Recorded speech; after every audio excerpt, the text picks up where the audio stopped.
Love, Written and Read, Part 1. We hear about the crucifixion and resurrection of Christ so often, like all the time. We hear that Christ died for our sins. As Thomas, a friend of mine from FCS, said not long ago, we start to take this for granted. We begin to lose the meaning of what really happened on Golgotha Hill at Calvary over 2,000 years ago. So today, let's take a moment and really dig deep into what actually happened and what it means. Prophecies. Isaiah 53 says, "Who has believed our message, and to whom has the arm of the Lord been revealed? He grew up before him like a tender shoot, and like a root out of dry ground. He had no beauty or majesty to attract us to him, nothing in his appearance that we should desire him. He was despised and rejected by mankind, a man of suffering, and familiar with pain. Like one from whom people hide their faces, he was despised, and we held him in low esteem. Surely he took up our pain and bore our suffering, yet we considered him punished by God, stricken by him, and afflicted. But he was pierced for our transgressions, he was crushed for our iniquities. The punishment that brought us peace was on him, and by his wounds we are healed.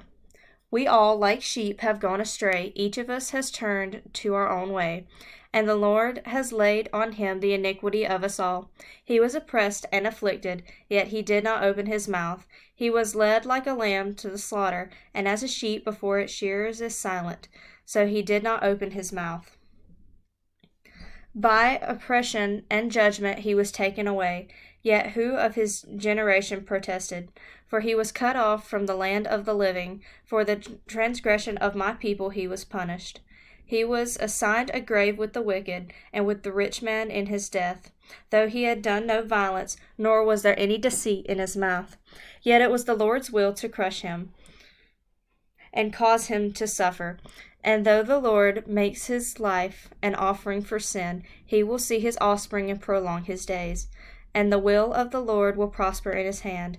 After he has suffered, he will see the light of life and be satisfied. By his knowledge my righteous servant will justify many, and he will bear their iniquities. Therefore I will give him a portion among the great, and he will divide the spoils with the strong, because he poured out his life unto death, and was numbered with the transgressors. For he bore the sin of many, and made intercession for the transgressors." The Last Supper. And he took bread, gave thanks, and broke it, and gave it to them, saying, "This is my body, given for you. Do this in remembrance of me." In the same way, after supper, he took the cup, saying, This cup is the new covenant in my blood, which is poured out for you." And that comes from Luke 22:19 through 20. At this time, the Passover was taking place. Therefore, Jesus and his disciples ate the Passover meal. During this meal, Jesus introduces a new idea which would become a ceremony of celebration, which is called either the Lord's Supper or communion. The bread that Christ broke refers to his body, which was beaten and torn and broken for us on the cross. The wine, which is more often grape juice unless you're Catholic, represents his blood, which was spilled in order to cover us and wash us clean of our sins. Gethsemane.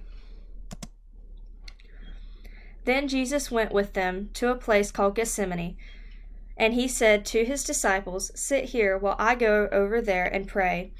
And taking with him Peter and the two sons of Zebedee, forgive me if I'm not pronouncing that right, I'm not a pastor, he began to be sorrowful and troubled. Then he said to them, "My soul is very sorrowful, even to death. Remain here and watch with me." And going a little farther, he fell on his face and prayed, saying, "My Father, if it is possible, let this cup pass from me. Nevertheless, not as I will, but as you will." And he came to the disciples and found them sleeping.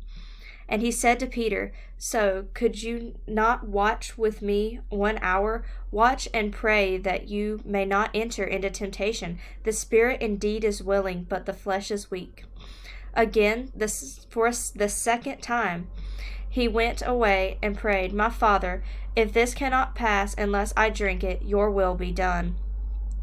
And again he came and found them sleeping, for their eyes were heavy. So leaving them again, he went away and prayed for a third time, saying the same words again. Then he came to the disciples and said to them, "Sleep and take your rest later on. See, the hour is at hand, and the Son of Man is betrayed into the hands of sinners. Rise, let us be going. See, my betrayer is at hand." And that comes from Matthew 26:36 through 46. That rolls off the tongue. In the garden, we see this picture of Jesus as a humble servant to his Father. He shows his great obedience to his Father in the fact that he is willing to lay down his life to serve his Father's purpose and to save us.